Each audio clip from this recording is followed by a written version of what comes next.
Ovulation हो गया ना? अब जो 2 हफ्ते काटने हैं आपको, उसके लिए तो आपने भर-भर के मिथ्स पाली हुई हैं। पता नहीं है क्या करना है, तो इस वीडियो में हम जानेंगे डूज़ एंड डोंट्स। ओव्यूलेशन के बाद क्या करें, क्या नहीं, ताकि प्रेगनेंसी पॉजिटिव आने के चांसेस बढ़ सकें। चलिए आज के वीडियो में सीखते हैं। पूरा वीडियो देखा करें, जिससे कि आपको अच्छे से चीज़ें समझ में आएँ, सारे पॉइंट्स क्लियर हो सकें।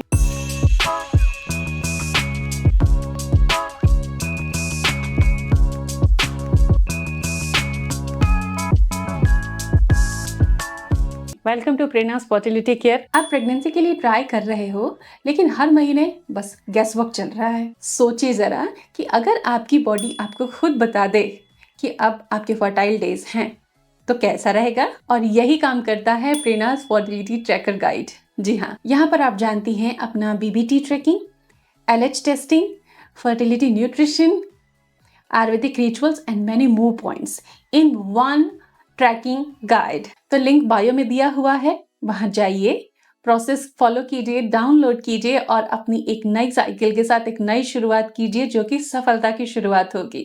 ओव्यूलेशन के बाद का जो समय होता है ना, वो एक फर्टिलिटी जर्नी में चल रहे कपल्स के लिए टफेस्ट टाइम होता है। बहुत टफ टाइम होता है। हर दिन लगता है आज का दिन कैसा जाएगा, क्या होगा, कैसे होगा, कहीं कुछ गलत ना हो जाए, है ना। बहुत डर लगता है ना।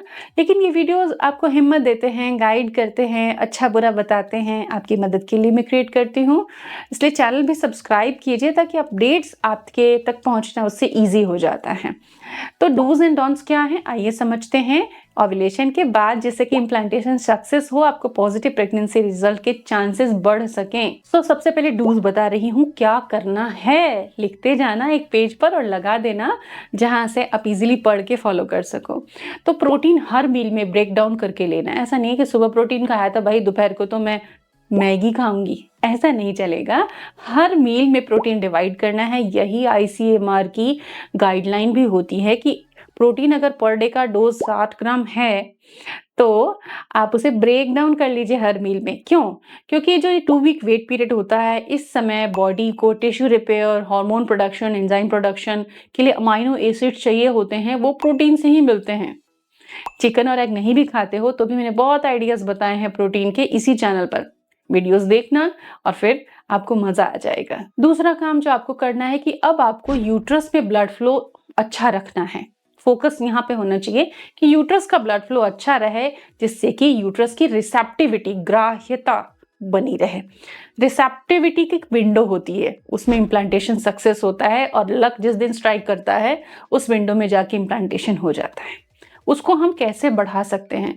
लक तब बनता है जब आप मेहनत करते हो सही तरीके से। तो हम सही तरीके से मेहनत करेंगे। सबसे पहले ओमेगा 3 जरूर लेना है आपको, जैसे वॉलनट्स भिगो के आप लेते रहो। इस फेज में मैं चुकंदर खाने को नहीं कहूंगी आपको, आप डेली एक अनार खाते रहिए। चुकंदर आप थोड़ा सूप वगैरह में कुक करके ले लीजिए, गाजर के साथ या दूसरी चीजों के साथ। पंपकिन सीड्स लेते रहिए 1-2 चम्मच मंचिंग में। एक अनार बहुत जरूरी है हर दिन के लिए। और लेग अप एक्सरसाइज जरूर कीजिए 10 से 12 मिनट। अच्छा ब्लड फ्लो रहता है ना, तो एंडोमेट्रियम को हेल्प मिलती है इम्प्लांटेशन में, और ये काम आप बखूबी कर सकते हो। अब थर्ड काम जो आपको करना है, कॉर्टिसोल को बढ़ने मत देना, बिल्कुल बढ़ने मत देना। कॉर्टिसोल स्ट्रेस से बढ़ता है। जब आप स्ट्रेस लेते हो ना, तो बॉडी में कॉर्टिसोल का लेवल अप जाएगा और हॉर्मोन्स का नीचे आएगा, और प्रेगनेंसी के चांसेस कम। तो इसके लिए क्या करोगे? डेली एक्सरसाइज, पूरी नींद, अच्छी नींद। नींद में किसी चीज को अड़ने नहीं देना है। अपना 11 बजे से पहले आपको सो जाना है। ऐसी ही तैयारी रखें, 7-8 घंटे की अच्छी नींद लीजिए। ये 2 वीक वेट पीरियड आपकी लाइफ को रीसेट कर सकता है। So try your best. अभी तक हमने डूज जाने, अब हम जानेंगे डोंट्स, क्या नहीं करने हैं। तो नंबर 1 पे है, जरूरी जानकारी तो इंटरनेट से पढ़नी है ना, क्योंकि ये एरा ही नॉलेज का एरा है। लेकिन हर घंटे गूगल कर रहे हो इम्प्लांटेशन सिम्टम्स पे। अभी ओव्यूलेशन को 2 दिन नहीं बीते, आप इम्प्लांटेशन सिम्टम्स ढूंढे जा रहे हो। इतना ज्यादा इंटरनेट पे सर्फिंग करोगे ऐसे, तो आपका स्ट्रेस बढ़ेगा। तो ये काम आप नहीं करें। जरा सा कहीं पेन हुआ, तुरंत इंटरनेट पे सर्च करने लग जाते हो। अरे शरीर है, थोड़ा बहुत खिंचाव, दर्द ऊपर नीचे हो सकता है। हर चीज इम्प्लांटेशन से ही जुड़ी हो जरूरी नहीं है।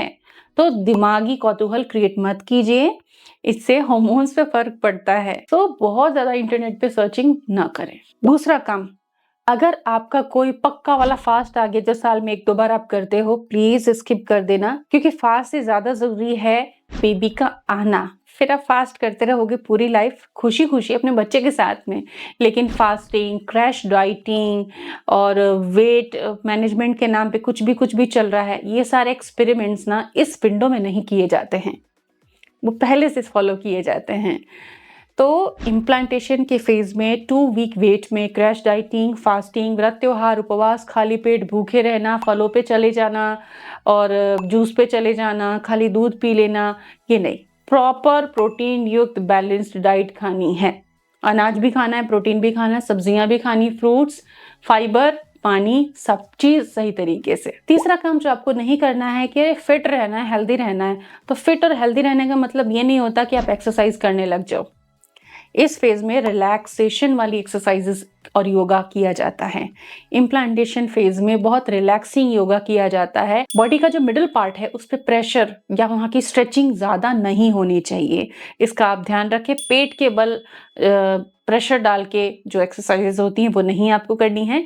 रिलैक्सेशन, कोई भी एक्सरसाइज करनी है उसमें बहुत ज्यादा स्वेट या हार्ट बीट बढ़ाने वाले काम नहीं करने हैं। कुछ ट्रेडिशनल विजडम है, कुछ लोगों के क्वेश्चंस होते हैं जो मैं कमेंट सेक्शन में हमेशा हैंडल करती हूँ। बेड रेस्ट कर ले, बेड रेस्ट ठीक रहेगा। अगर आईवीएफ कराया होता है और वेट पीरियड रहता है, no for bed rest. Bed rest नहीं करना है, इससे एंजाइटी बढ़ती है। बेड रेस्ट बिल्कुल नहीं करना है, दिमाग चलता है, आपका शरीर बेड पर है, दिमाग तो पूरे ब्रह्मांड में घूम रहा होता है। नहीं करें ऐसा काम।